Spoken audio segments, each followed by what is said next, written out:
Bom, meus amigos, aqui nesse vídeo podemos ver aí o cliente tava com o comando estragado.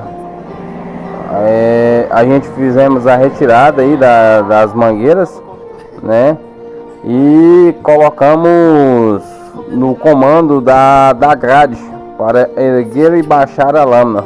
Veja aí como ficou show de bola, muito top. Olha aí, comando aí, ó. Passamos as mangueiras aí, ó, diretamente no comando e comando da grade. E eliminamos aí o comando da lâmina original do trator.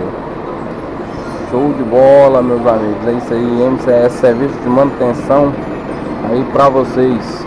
Vamos! É isso aí.